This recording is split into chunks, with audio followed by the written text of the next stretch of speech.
Malalakas na hangin at ulan at mga storm surge ang dala ng bagyong Tino sa Negros Occidental.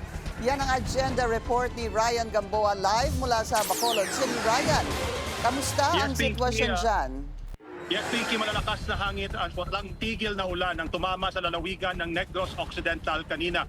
Sa ating pag-ikot sa Silay City, Talisay City at Bacolod City, nakita namin ang maraming bumagsak na puno at poste ng kuryente. Pati na rin ang ilang motoristang nadamay matapos tamaan ng lumipad na sanga ng puno. Pero agad silang natulungan ng mga residente. Sa Bacolod City naman, lalo na sa Banago Port, umabot na sa nakababahalang antas ang storm surges. Pinapayuhan ng mga residente sa baybaying lugar na umiwas o lumikas habang nagpapatuloy ang malalakas na alon at ulan. Sa Silay City naman, may mga kalsadang nahulugan ng mga punong kahoy habang nagpapatuloy ang clearing operations. Sa Talisay City, patuloy rin ang malakas na ulan at hangin at nagkalat ang mga debris sa ilang kalsada. Nakahanda ang Red Cross at disaster response teams para sa posibleng pagbaha o rescue operations.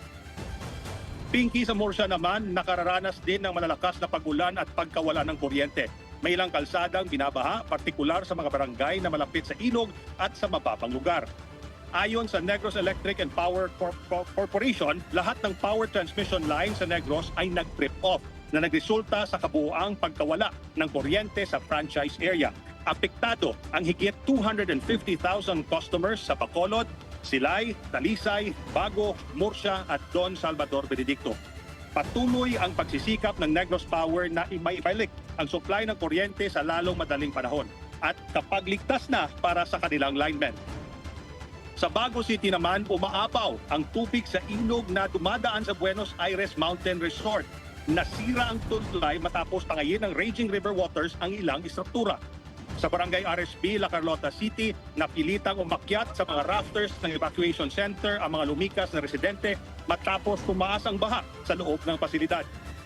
Sa baybaying bahagi ng Kawayan, Negros Occidental naman, nakaranas ang mga residente ng malalakas na hangin at ulan dahil sa bagyong Tino. Walang pasok sa lahat ng antas ngayong Nobyembre 4 sa lahat ng lungsod at bayan ng Negros Occidental. Inaabisuhan ang mga residente na patuloy na makinig sa mga LGU, UST Pag-asa, DepEd at Philippine Red Cross advisories at manatili ring alerto at kalmado. Pinky, bagaman bukas ay Negros Day o 5 de Nobyembre kung saan ginugunita natin ang ating mga bayani, ngayong araw naman ay ating nasilayan ang kabayanihan ng ating mga frontliners na bigay ng agarang tulong at kaligtasan sa ating kababayan. Pinky. Ryan, ilang mga residente ang inilikas sa Negros Occidental?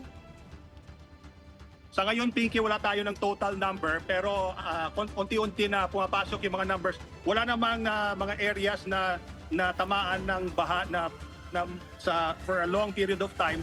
Pero sa Silay, meron tayong mga 200 to 300 na nailigtas pero bumalik kaagad sa kanilang mga bahay. So no permanent mga damage dahil sa baha. Maraming salamat, Ryan Gamboa, nag-uulat ang live mula sa Bacolod City.